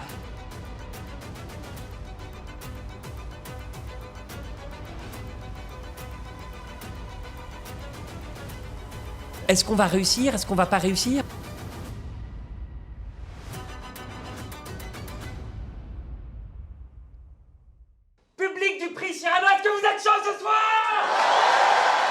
La finale, c'est un peu la cerise sur le gâteau en termes de diversité oratoire, parce qu'on touche à 3 univers très différents. Le pitch, qui est un univers presque de la start-up, en tout cas du monde de l'entreprise. Le grand discours, qui est l'univers plutôt classique des concours d'éloquence. Et puis le débat, qui est l'univers politique. Et on teste des formes d'éloquence très différentes qui laissent l'opportunité à chacune de briller dans l'épreuve qui lui ressemblera le plus. Et puis à la fin, on couronne celui qui sera l'orateur maximal absolu, qui aura réussi à triompher dans ces 3 épreuves très différentes. Il a l'audace d'être le premier à prendre la parole dans cette grande finale. On appelle, s'il vous plaît, on arrête les superlatifs, David, pour le pitch en tout de suite. Le pitch, c'est 1 minute 30 pour se présenter et pour expliquer au public que ce doit être soit le coup de cœur de ce soir.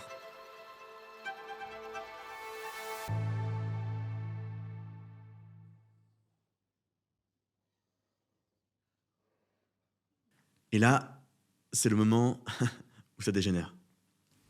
Le temps m'est compté, mais comptez sur moi pour me raconter. Petit, je rêvais de devenir footballeur. Corentin! Il y a tout dans ce petit garçon de l'homme que je suis aujourd'hui. Capucine! Je suis un livre, surtout des vers de poésie, parfois même un roman, une biographie. Tommy! Je suis Un emmerdeur. Anissa.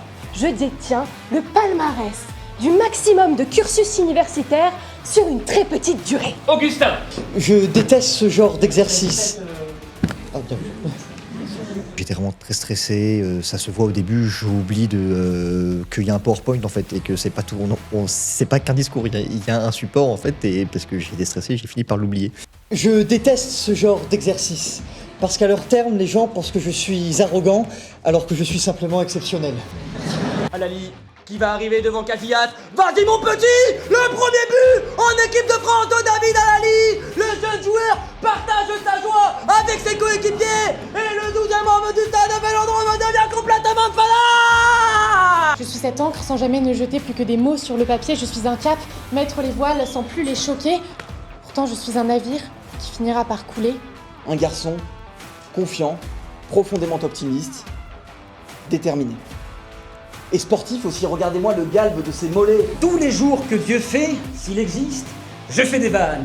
Alors je brille, mais cette fois-ci en mode Sylvie, crise de la quarantaine. On me reprochera sans doute de ne pas avoir assez parlé de moi, de ne pas vous avoir dévoilé mes faiblesses. Et je vous laisse donc le choix. Est-ce par manque de temps ou est-ce parce que je suis infaillible ?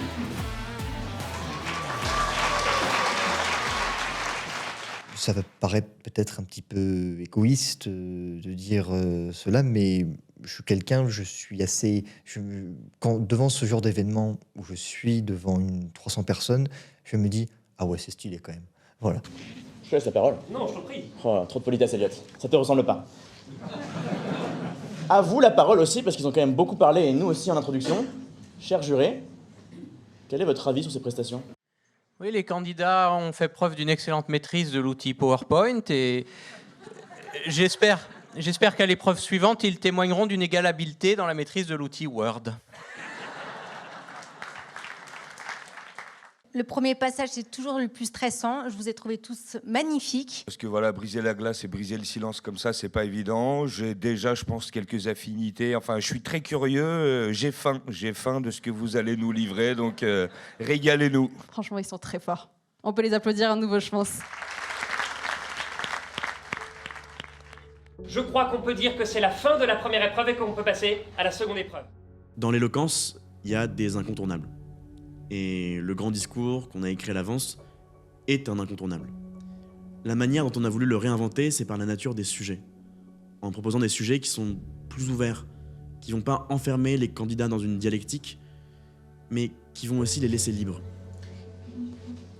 Un enfant, ça vous décroche un rêve, ça le porte à ses lèvres et ça part en chantant.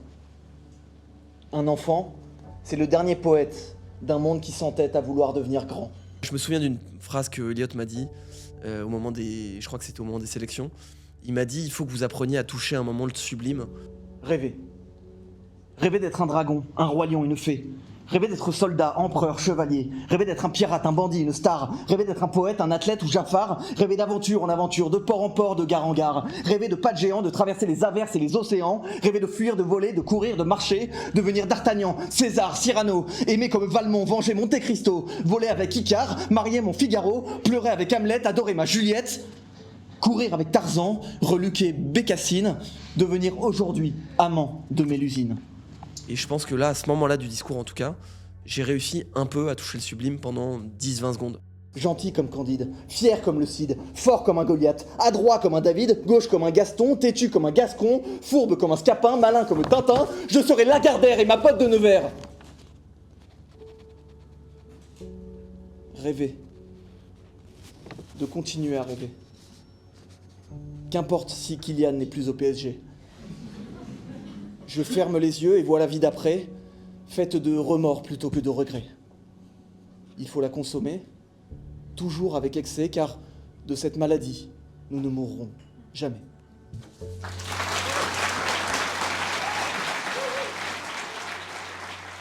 Pour la finale, j'avais envie d'être hyper transparente. J'avais envie de vraiment montrer, moi, toute ma personnalité, ce que j'aime et ce dont j'ai peur aussi, des faiblesses. Enfin, c'était vraiment une vraie mise à nu à ce moment-là. J'ai lu une citation qui disait « Tout le monde sait que sa mère est mortelle, mais personne ne sait que sa maison est mortelle. » En tout cas, j'espère que ma maison ne va pas brûler demain, sinon ça fait beaucoup de pertes, mine de rien.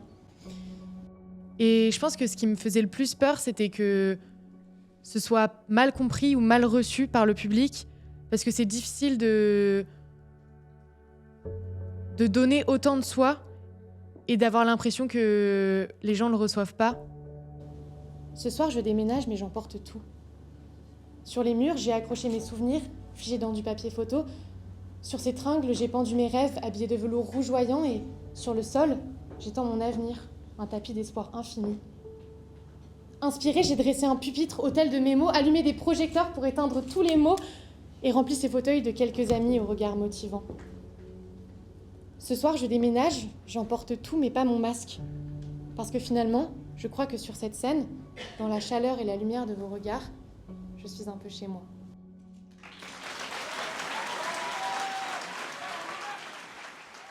Et puis, en plus, ces sujets, on a voulu les penser pour qu'ils ressemblent aux candidats.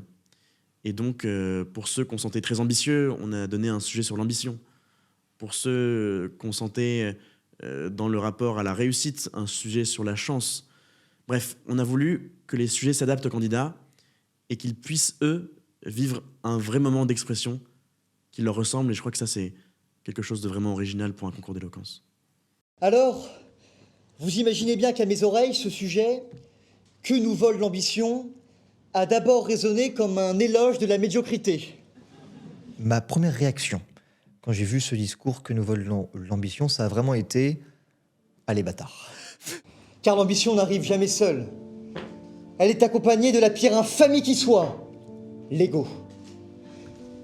L'ego qui nous aveugle et nous fait voir les autres comme de simples Legos, justement. De simples personnages secondaires de nos vies que l'on peut manier, manipuler à notre guise. Il existe, en effet, une chose terrible, une chose qu'on appelle hubris, et qui nous pousse à nous prendre pour des dieux, ou, plus modestement dans mon cas, à me prendre pour De Gaulle. Mais ça m'a poussé à une véritable introspection. Et les réponses que je découvre, c'est que dans la vie, il n'y a pas que le travail, il n'y a pas que la prépa. Bon, il n'y a que la prépa pendant 2 ans, mais voilà, il n'y a pas que les grandes choses qu'on veut accomplir. Il y a également les petites victoires du quotidien, les petits plaisirs et un certain lâcher-prise. En réalité, ne pas être tout le temps au taquet, ne pas être tout le temps à fond, ne pas être tout le temps extrêmement dévoué, dédié à son envie de réussir, peut nous aider justement à réussir. Parce que ça nous rend plus humains, ça nous ancre dans le réel, et parce que ça nous préserve. C'est pourquoi je n'ai jamais eu d'histoire amoureuse. Parce que trop concentré sur autre chose. En ce qui me concerne, l'ambition vole l'amour, car j'ai fait le choix de Prométhée face à Cupidon. Après, peut-être que cela s'arrangera après cette soirée. Ça s'est arrangé après le prix Cyrano, effectivement. C'est effectivement l'une des plus belles incidences qu'aura eu ce prix sur ma vie. C'est du point de vue personnel et voilà, je découvre ce qu'est l'amour grâce à ce prix. Alors demain, je vous en conjure, ayez l'ambition de l'essentiel, osez la sobriété, rappelez ce que vous avez délaissé, détournez le regard de cette catin pleine de promesses. Car tout compte fait, l'ambition n'est pas une salvation, c'est bel et bien la pire des malédictions.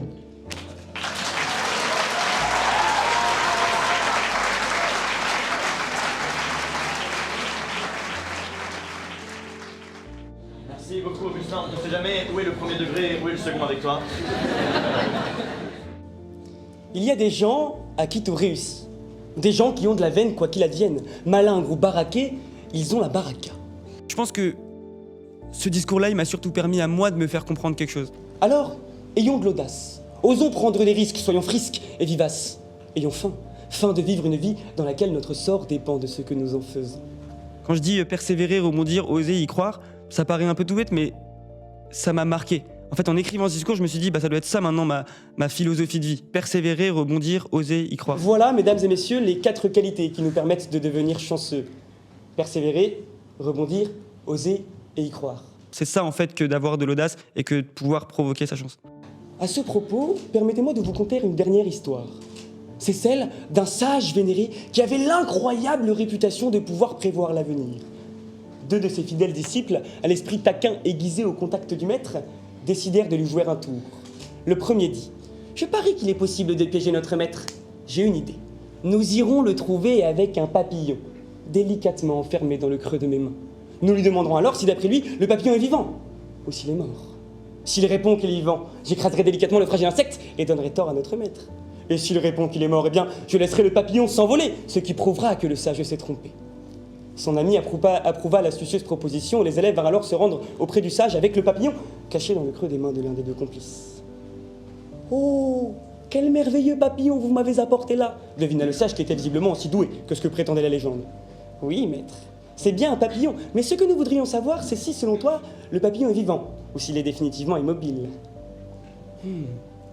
C'est une belle question que vous me posez là, et voici ma réponse. L'avenir du papillon, sa chance ou sa malchance, est entre vos mains. Mesdames et messieurs, notre chance est entre nos mains, alors provoquons-la.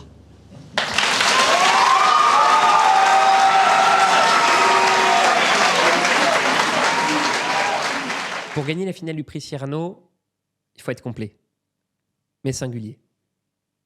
Il faut réussir à montrer qu'on sait autant maîtriser l'improvisation avec un sens de la répartie, que l'écriture avec une plume qui sait à la fois tantôt être synthétique, tantôt réussir à être sympathique pour capter à la fois l'approbation et l'émotion de l'auditoire.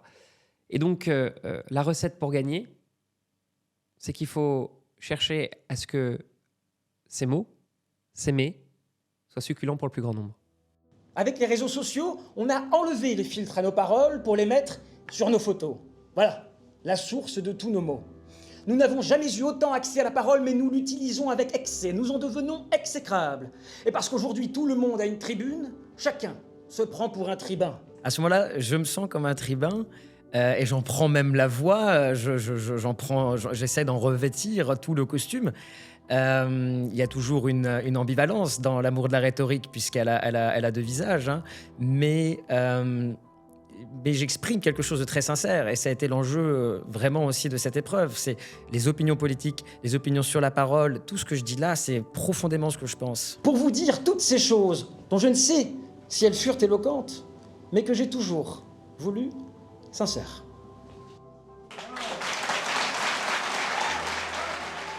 Tommy, sois-en certain, si Saint-Exupéry disait qu'on ne voit bien qu'avec le cœur, pour notre part, avec Pierre, on croit qu'on ne parle bien qu'avec le cœur.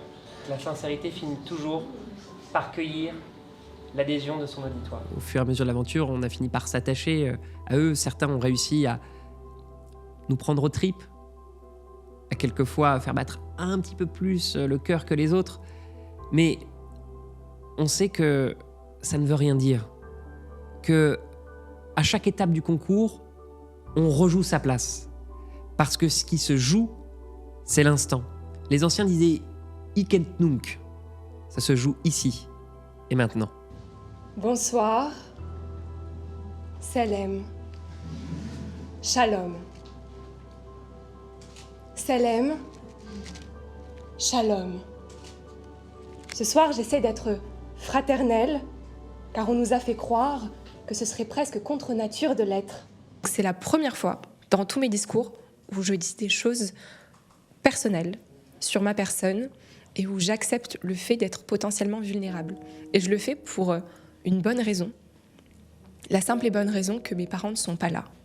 Donc ma mère n'est pas dans la salle, mon père ne l'est pas non plus, ils devaient venir mais ils n'ont pas pu à la dernière minute. Et du coup, je me suis dit que j'allais en profiter pour parler de ces choses qui me bouleversent, à la fois sur ma famille et à la fois sur les horreurs qui se passent dans le monde.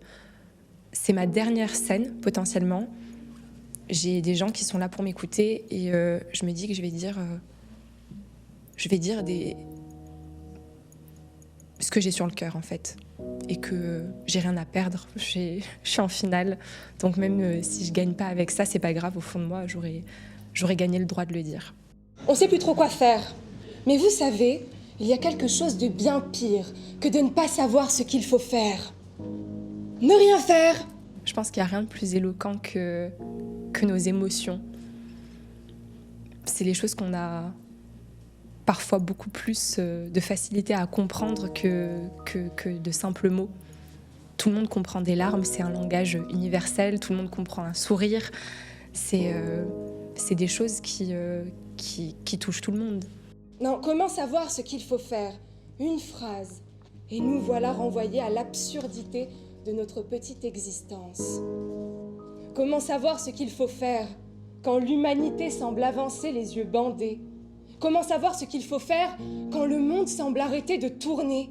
Quand les puissants de nos nations semblent agir sans daigner se poser la question, quand la haine embrase la terre, quand mes frères embrassent la guerre, quand plus rien ne tourne rond et que le peuple autrefois des Lumières est grand remplacé par le peuple des cons, comment savoir ce qu'il faut faire quand on a tout essayé, quand le monde que l'on aime est étouffé par la haine, que ceux qui dénoncent le crime se justifient auprès de ceux qui le soutiennent?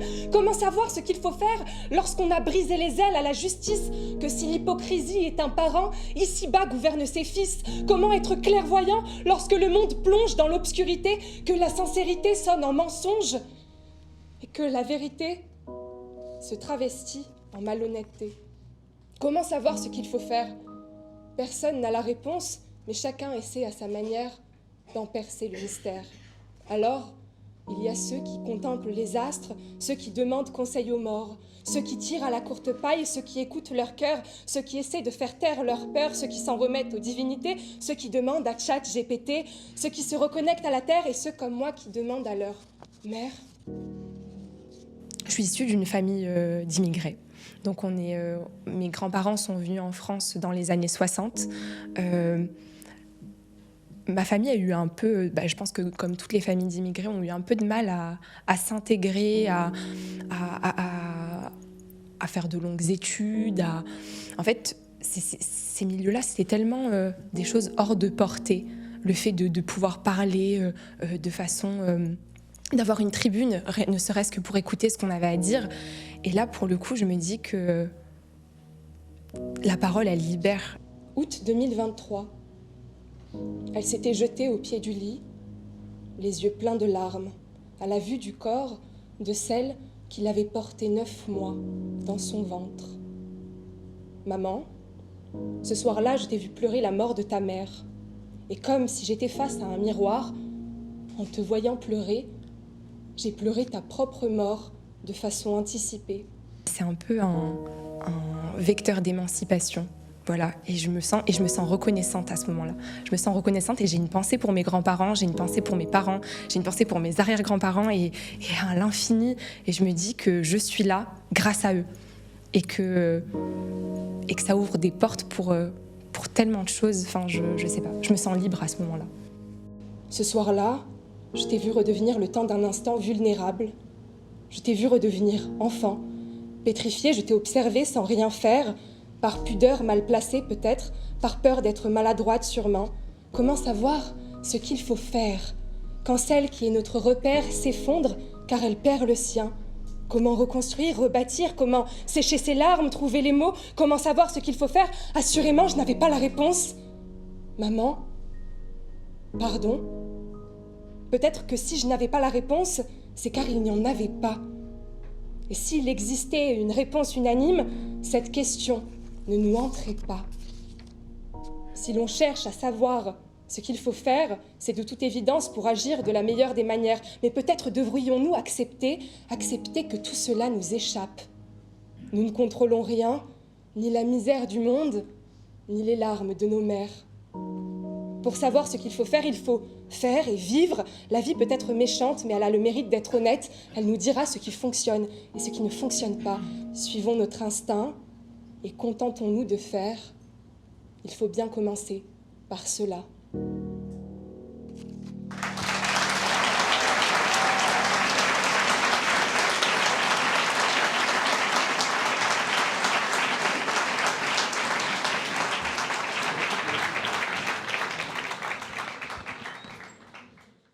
Des grandes sélections jusqu'à la finale, les candidats, ils ont évolué, pour ne pas dire progressé. Pas seulement parce qu'on les a conseillés, ça serait beaucoup trop orgueilleux de dire ça, mais surtout parce que je crois qu'à force de prendre la parole, on se connaît mieux soi-même. Et donc, on est en capacité de mieux s'exprimer, de mieux faire résonner les mots de soi à soi, mais avec les autres. Et ça s'est vu, et c'était beau. Dans quelques instants, vous allez voir de façon assez magique 6 pupitres apparaître sur scène. Les candidats vont s'affronter. Chacune et chacun dispose de 5 minutes. La première minute d'introduction et la dernière minute de conclusion leur sont réservées, ils ne peuvent pas être interrompus. Durant le reste du débat, à la manière de nos politiciennes et nos politiciens, ils pourront s'invectiver, se répondre, s'interpeller, avec un duo de choc de journalistes représentés par Pierre et moi-même, Claire Chazal et Laurent Delahousse. Mesdames, messieurs, nous avons perdu quelque chose de précieux, mais plutôt que de le pleurer, nous devrions le chanter. Il est où le bonheur? Il est où? Faites-le. Je parie que pour l'immense majorité d'entre vous, cette vie de rêve, quelle que soit votre conception du bonheur, ne se vit pas seule. Moi, président du bonheur, je dis qu'il vaut mieux un con fort qu'un génie faible. Je me suis dit, en fait, vas-y, envoie ce qui te passe par la tête et essaie d'envoyer des parpaings à tes concurrents, parce qu'on est là pour ça, hein, tu vois, on est sur un terrain de boxe, et on est là pour s'envoyer des uppercuts à tour de bras, donc je me suis dit, vas-y, joue-le à fond, joue la carte à fond de la punchline, et puis ça a marché, quoi.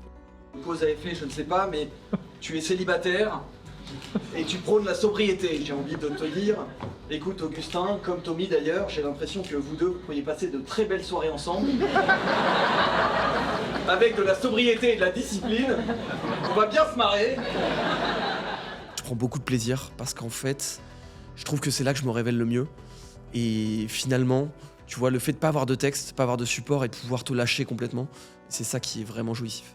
Vous avez 18 ans et vous parlez comme un homme de 90 ans. Vous êtes ce qu'on appelle, je pense, je vous adore, non, c'est pas contre vous, mais vous êtes un peine à jouir. Je vois d'abord qu'on me reproche ma maturité. Un exercice qui me plaît, l'idée de débattre.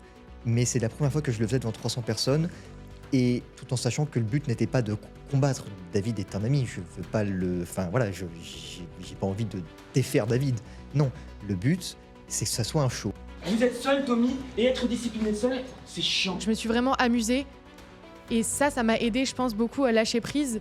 Tommy qui nous fait un si bel éloge de la discipline, mais qui ne remplit pas les critères pour rentrer à l'armée, pour un problème évident de taille.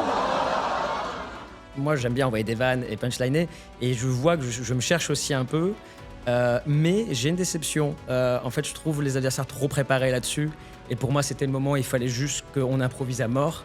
Et je fais, ah la vache, ça a quand même pris des carnets de notes, et moi, j'étais un peu déçu sur ce point-là, si on est totalement honnête. Mais je kiffe ce que Capucine m'envoie dans la tronche. Encore une fois, c'est que de l'amour, c'est un peu comme les rap contenders, quoi. On s'envoie des gros trucs dans la face, mais c'est que de l'amour à la fin. N'oublions pas le fameux adage. Quoi?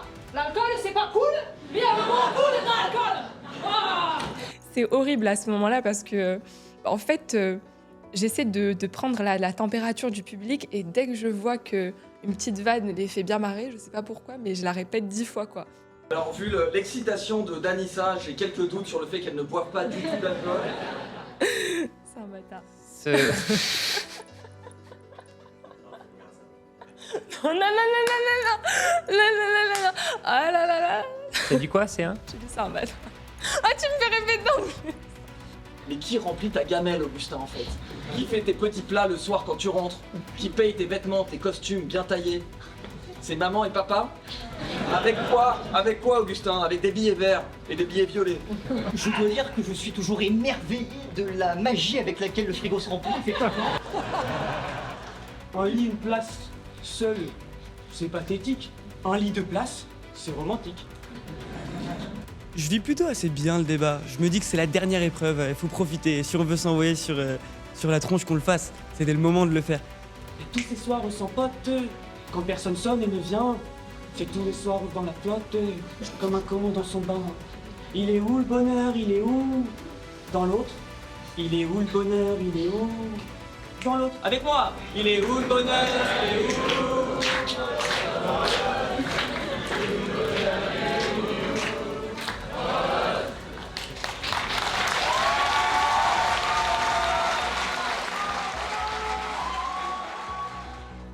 Vers la fin de la finale avec Elliot, on est en train d'animer le débat. Et puis là, on les voit tous les 6.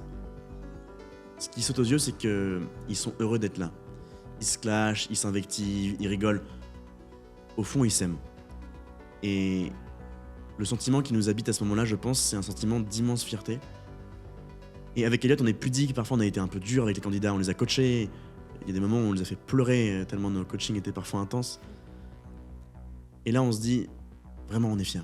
Les 6 candidats, voulez-vous bien, s'il vous plaît, nous rejoindre sur scène, sous vos applaudissements?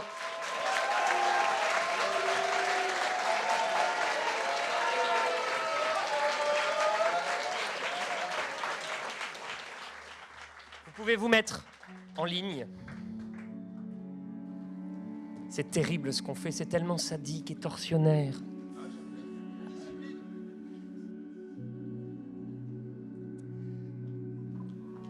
On va annoncer donc par ordre décroissant le podium. Je vais laisser la parole à chaque fois à un juré qui pourra annoncer le ou la troisième, le ou la seconde, le ou la premier ou première. Alors j'ai la lourde tâche d'annoncer le premier gagnant ou même le premier perdant du coup. Et je vous demande d'applaudir Anissa.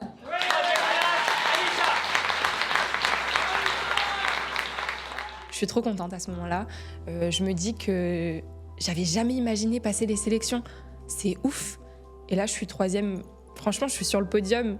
Je ne demande rien de plus. J'ai l'honneur d'attribuer le prix national Cyrano en 2e place à Augustin.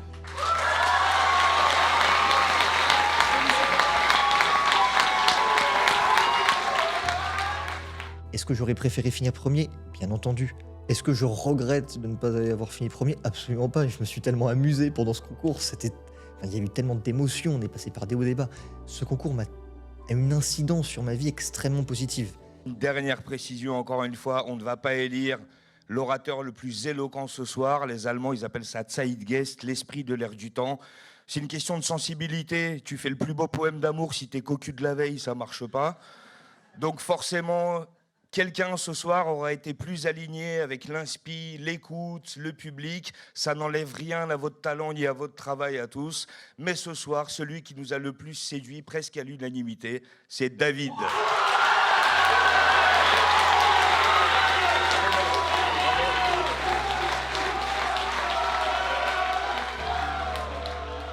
C'est incroyable, ça y est, c'est fini, j'ai gagné. C'était ouf, j'étais hyper fier de moi. Hyper reconnaissant aussi, parce que ça a été vraiment une aventure humaine et oratoire unique, magique, extraordinaire. Non, je voudrais remercier Pierre et Elliot pour l'organisation de ce super concours qui fut une aventure humaine exceptionnelle, et c'est rare les concours dans lesquels on peut ressentir ça, donc merci beaucoup pour ça. On peut les applaudir s'il vous plaît.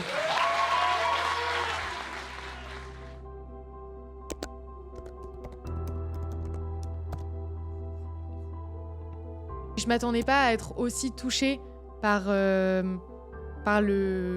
fin de cette aventure. Je pense que la défaite, je la vois aussi là-dedans, où j'ai l'impression que ça y est, c'était une sorte de bulle temporelle, Cyrano, et je suis hyper triste parce que je me dis que je sais pas si j'aurai l'occasion de refaire des choses comme ça. On se voyait toutes les semaines, toutes les 2 semaines presque. Et c'est vrai de se dire que c'est la fin et qu'il n'y aura pas d'autres scènes, que le prix Cyrano s'arrête. C'est horrible. On parle avec Pierre et Elliot, on se rejoint, on est tous ensemble, on vit tous la même chose. Et j'ai eu un petit moment quand même pendant une semaine, comme si quelque chose se terminait, quoi. Enfin, une petite peine de cœur. Enfin... L'atmosphère qu'Elliot et Pierre ont réussi à créer est unique. Il n'y a pas d'autre concours d'éloquence qui fait ça, qui peut se targuer d'avoir des gens aussi différents dans la même pièce, au même endroit, réunis autour d'une passion commune, qui est l'éloquence. Le prix Cyrano m'a apporté la révélation d'une partie de moi-même. Je dirais pas une révélation, mais le fait d'assumer une partie de moi-même. J'ai pu voir que la vulnérabilité faisait la force. La parole, c'est à la fois un outil individuel et un instrument social. C'est un outil individuel parce que quand je prends la parole, je me connais mieux. J'arrive enfin à mettre des mots sur mes émotions, sur mes convictions.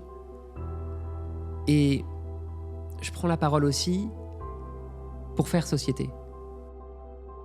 Et je crois que cette discipline qu'on appelle la rhétorique sert évidemment son discours, mais aussi l'écoute des autres. Et à travers la parole se joue aussi l'espace social.